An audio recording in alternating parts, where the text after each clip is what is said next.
Ladies and gentlemen, it's always very difficult when just a few minutes divide you from lunch. So thank you for inviting me. I did not have the privilege to follow all your discussions throughout the 2.5 days, but I have Anna Teresa who has reported back all the time to me, so I know a lot. When I was asked actually to say a few words, I looked first of all at the key words that our fact sheet contains. So what is this project all about? And I saw Marine Framework Strategy Directive, Marine Biodiversity, Climate Change, Environmental Status, Indicators, Monitoring, Marine Ecosystems, Integrated Assessment. So that is actually what I have heard in the 2 hours that I assisted. So you have done it all. So it is actually up to me, because as the guardian of the budget, and Ricardo will look at me, because the guardian is actually the parliament, I am very proud to say that you have done a fantastic job. So thank you very much. It's me actually to thank you, Angel, and all the project partners, but I would also like to thank Anna Teresa, because I think she assisted you throughout the whole project work. So these key words are also guiding us policymakers, and they are important. It is not trivial, hence the important, really, I think, event today. The Commission already in 2008 committed to support scientifically and by projects the Marine Strategy Framework Directive. Since its inception in 2008, this is a long, long time. This is almost 10 years now, 8 years. And we followed our political commitments through investments. When in 2012, we published the first call dedicated actually to support the implementation of the directive. And we invested 44 million euros with 10 projects. And I mean, I know, I saw it on your website, you have a lot of interactions actually with those projects. Good environmental status, and it has really been recalled as a leitmotif, even if it is connected to uncertainties, but we love uncertainties, is and will continue to really stay as our leitmotif.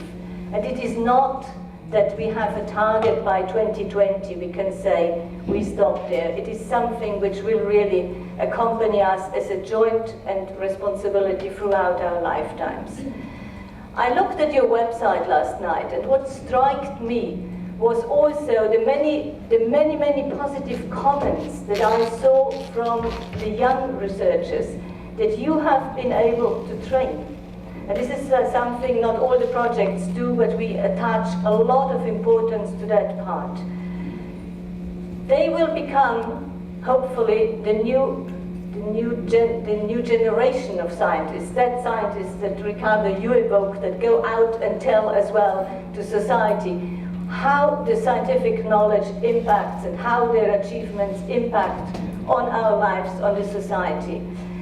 Those young scientists will be our ambassadors, and they will be probably the top scientists in the future. So it's great that you have been able, through the different summer schools, to provide that opportunity. So I hope it is not only a noble must, but it is a continuation for all when the project ends as well. On the political side, what Ricardo and what others quoted were the COP21, we heard about that. Let me add that the Sustainable Development Goal number 14 was very, very difficult. You know that, how difficult it was to get that through. We have it now as a framework, and collectively we have to ensure, we as politicians, but you as scientists, and by bringing the message at the level of your constituencies, really, that we contribute all to fulfill the different indicators and the Sustainable Development Goal. So Devotes and the achievements and the different results, I heard the 165 papers, so you must correct what is in the website, they will contribute hopefully as well to that. But last but not least, let's not forget that we also, if we look at 2050, we will probably have 9 million people to feed. So we need to look into more food, into more energy to meet the demands. And Jesper said it, we need to secure that the seafood that we eat is actually secure and safe. So again, the net probably can be an invaluable tool.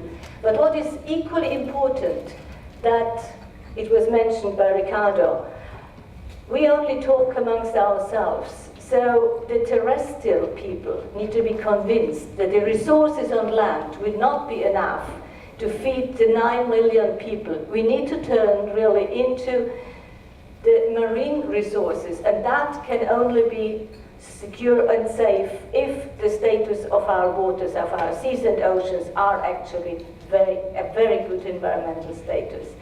So many people said it before, and I heard Mr. Ocean said it as well, that he had a broken heart. We don't want a broken heart of the ocean.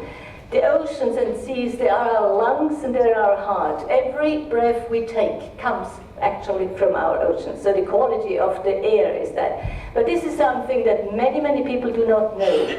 And believe me, I am a converted ocean patient because I am only a bureaucrat.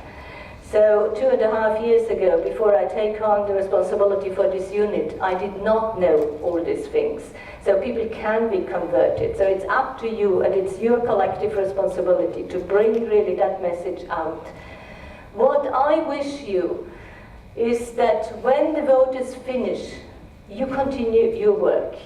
And Angel, you put so many, Angel, you put so many quotes on your last slide, but you did not put one quote on which you actually put into your newsletter. And I quote here, "Once upon a time, I participated in the Devotes project, and really the best of my research happened then." So I think this should be something I would like you to accompany. Continue what you do. It is not by the end of a project. I know that the funding is important, but what you have achieved will give rise to many, many other, hopefully, interesting research activities. And as my colleague Matthias already invited you, go out and tell the politicians in your member states that they have to use the deliverables that you have developed, tested and produced, really to ensure that the framework directive is properly implemented at the level of the member states. So I wish you all good luck. Thank you very much and congratulations.